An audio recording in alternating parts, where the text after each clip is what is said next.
I'm over here at judicialwatch.org, October 21st, 2019. Judicial Watch, new Benghazi documents confirm Clinton email cover-up. Washington, D.C. Judicial Watch today released new Clinton emails on the Benghazi controversy that had been covered up for years and would have exposed Hillary Clinton's email account if they had been released when the State Department first uncovered them in 2014. The long-withheld email, clearly responsive to Judicial Watch's lawsuit seeking records concerning talking points or updates on the Benghazi attack, contains Clinton's private email address and a conversation about the YouTube video that sparked the Benghazi talking points scandal. This Judicial Watch FOIA lawsuit led directly to the disclosure of the Clinton email system in 2015. The Clinton email cover-up led to court-ordered discovery into three specific areas: whether Secretary Clinton's use of a private email server was intended to stymie FOIA, whether the State Department's intent to settle this case in late 2014 and early 2015 amounted to bad faith, and whether the State Department had adequately searched for records responsive to Judicial Watch's request. The court also authorized discovery into whether the Benghazi controversy motivated the cover-up of Clinton's emails. The court ruled that the Clinton email system was one of the gravest modern offenses to government transparency. That's quote. The September 2012 email chains begins with an email to Clinton at her private email address hdr22@clintonemail.com from Jacob Sullivan, Clinton's then senior advisor and deputy chief of staff. The email was carbon copied, CC'd to Cheryl Mills, Clinton's then chief of staff, and then was forwarded to the then Deputy Assistant Secretary of State for Strategic Communications and Clinton advisor Philippe Reines. Now here's the email from Jacob J. Sullivan. Sent Saturday, September 29th, 2012, 11:09 a.m. 11:09. That's the mirror of 9/11. 9/11, of course, is the day that Benghazi happened. September 11th, 9/11, 2012. And, of course, 9/11 happened on 9/11/2001. And, 9/11. Interesting. 2, HDR. So, to Hillary Clinton, carbon copied to Cheryl Mills. Subject, key points. And again, this is from Jacob Sullivan, the advisor, senior advisor and deputy chief of staff to Hillary Clinton when she was Secretary of State. And Cheryl Mills was the chief of staff for Hillary Clinton at this time. So this is the email going over the talking points, key points. Below is my stab at TPs or talking points for the senator call. Cheryl, I've left the last point blank for you to make up your own bullshit. Just kidding. Okay. These are rough, but you get the point. I look forward to sitting down and having a Hillary to John conversation about what we know. I know you were frustrated by the briefing we did, and I'm sorry our hands were tied in that setting. In other words, we couldn't just make up and say what we wanted in that setting because there were ears listening and probably recordings and things that could be damaging.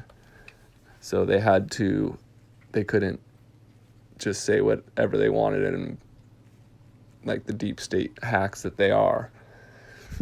Anyways, back to the email. And I'm sorry our hands were tied in that setting. I know you were frustrated by the briefing we did, and I'm sorry our hands were tied in that setting. What a bunch of corrupt. It's important we see each other in person, but over the phone today, I just wanted to make a few points. Because we can't say certain things over the phone or in email. So it's important we see each other in a secure and safe location, a setting where we're able to talk more candidly about our lives. First, we have been taking this deadly seriously, as we should. I set up the ARB in record time with serious people on it. I will get to the bottom of all the security questions.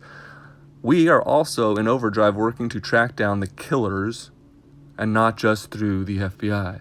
We will get this right. Right. Second, the White House and Susan were not making things up. They were going with what they were told by the intelligence community. The real story may have been obvious to you from the start, and indeed I called it an assault by heavily armed militants in my first statement, but the IC gave us very different information. They were unanimous about it. Let me read you an email from the day before Susan went on the shows. It provides the talking points for the House Permanent Select Committee on Intelligence and for her public appearance. It's from a very senior official at CIA, Brennan, copying his counterparts at DNI, Clapper, National Counterterrorism Center, and FBI. Mueller. Here are the talking points. The currently available information suggests that the demonstrations in Benghazi were spontaneously inspired by the protests at the U.S. Embassy in Cairo and evolved into a direct assault against the U.S. consulate and subsequently in its annex. There are indications that extremists participated in the violent demonstrations. This assessment may change as additional information is collected and analyzed. So these are just the talking points nonsense.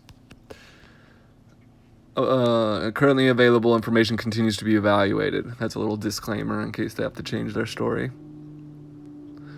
The investigation is ongoing, and the U.S. government is working with Libyan authorities to illegally sell guns in backroom deals by corrupt deep state hacks that led to the cover-up in which led to the death of I believe it was 9 American soldiers, highly trained soldiers. That's not what it says, though. It says, the investigation is ongoing. The U.S. government is working with Libyan authorities to bring to justice those responsible for the deaths U.S. citizens. Oh, really? The U.S. government is working with Libyan authorities to bring... They are now. Because the people on this email, they're the ones responsible for the deaths of U.S. citizens, elite soldiers, some of our finest young men, and I think it was just men in this case, but our finest men, our finest combat soldiers were killed. And you, Hillary, and Jake Sully, and Cheryl Mills, Huma Abedin, you go to prison.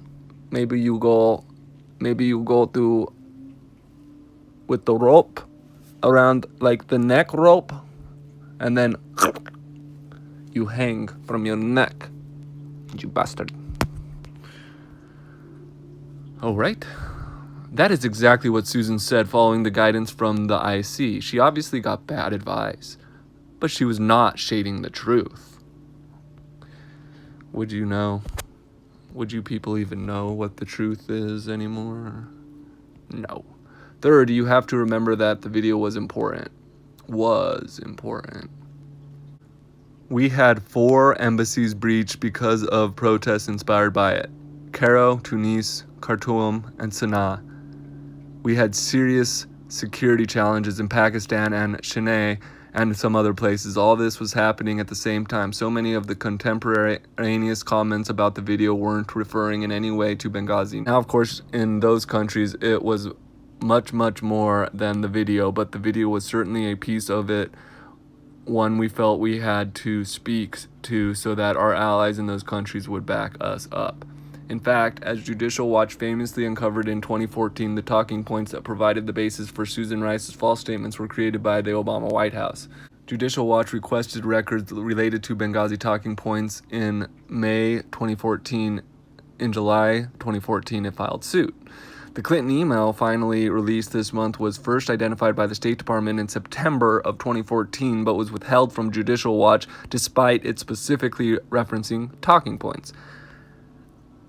After it was specifically described in an Office of Inspector General report, the court ordered its production. It was only after Judicial Watch informed the State Department it was prepared to file a motion with the court to compel production of the records that the department relented and produced the 2012 email in question. In an August 22, 2019 hearing, U.S. District Judge Leroy C. Lamberth, love him, ordered production of the record granting Judicial Watch significant new discovery in the case. Judge Lamberth said, "There is no FOIA exemption for political expedience, nor is there one for bureaucratic incompetence." The judge also stated that the government has mishandled this case and the discovery of information, including former Secretary Clinton's emails, so poorly that Judicial Watch may have the ability to prove they acted in quote-unquote bad faith.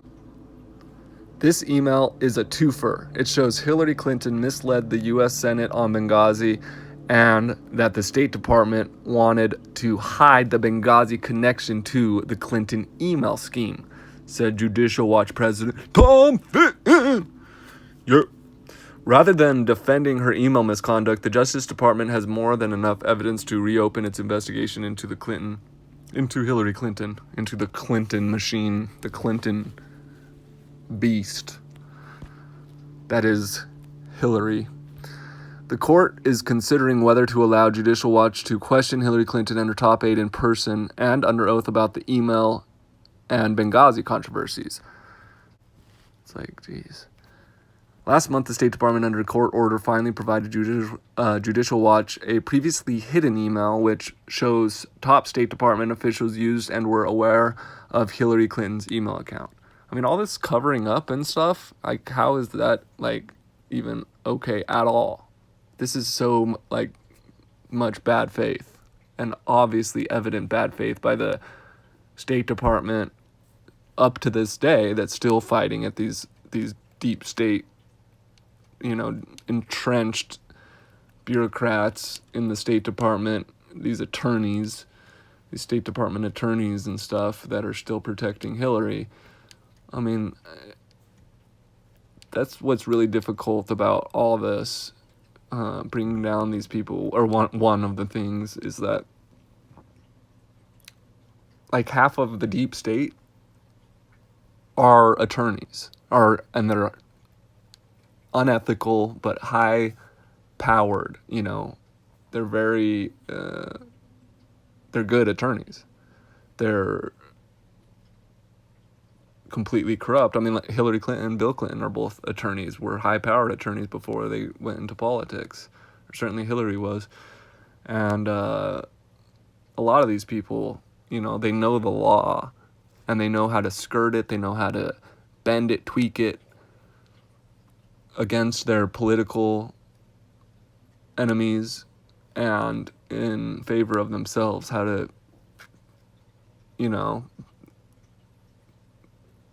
do things in a way to cover their tracks, but they did get sloppy, Q has said, and these people are stupid. So they got cocky. They never thought she would lose. That's what it comes down to. They never thought, so they didn't cover it that well. They got lazy with it because they just thought Hillary would be in office and none of this would ever see the light of day. Nothing would ever happen to them. Wrong. But that being said, yeah, we got lots of attorneys in this mess. of course, attorneys. Judicial Watch discovery over the last several months found many more details about the scope of the Clinton email scandal and cover-up.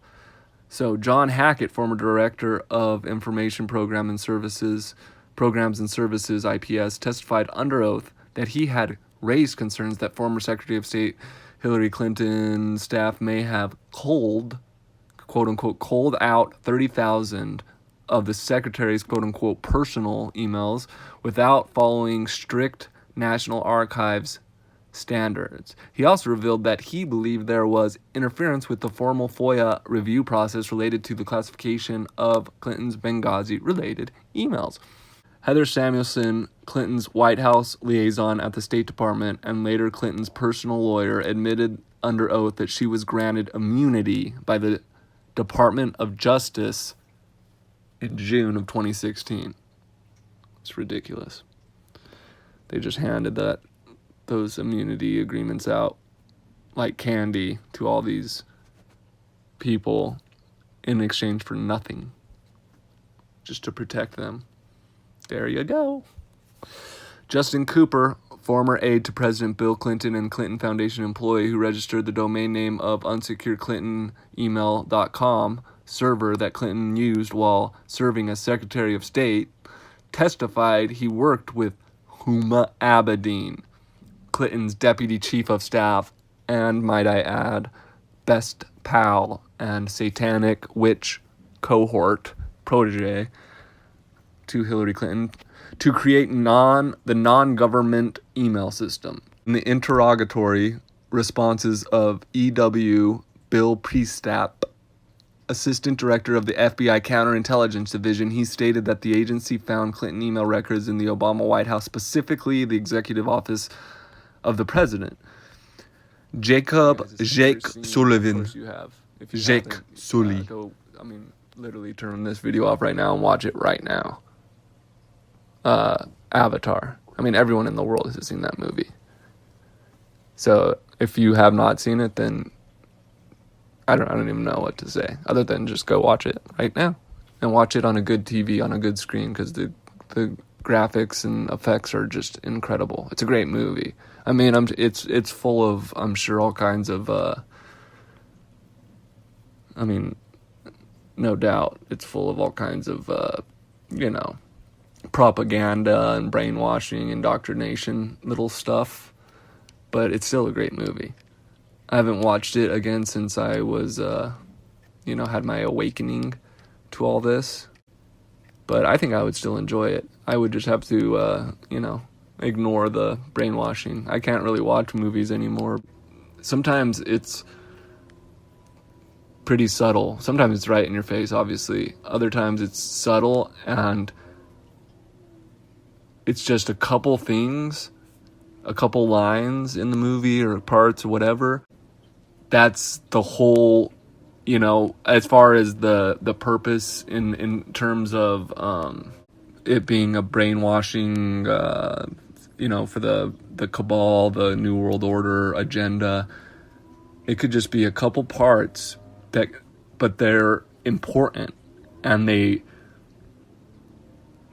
make it into your subconscious, and it's when you're awake and really aware and you understand what's going on and you're paying attention, then you can see it, especially modern movies in the last several years.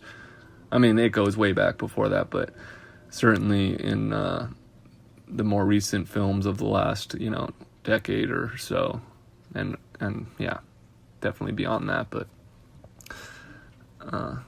yeah. So anyways, I'll have to do a video about that sometime.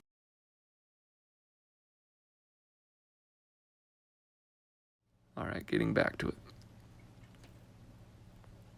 Eric Boswell, former Assistant Secretary of State for Diplomatic Security during Clinton's tenure as Secretary of State, testified that Clinton was warned twice, make it more like 6 times, against using unsecured BlackBerries and personal emails to transmit classified material.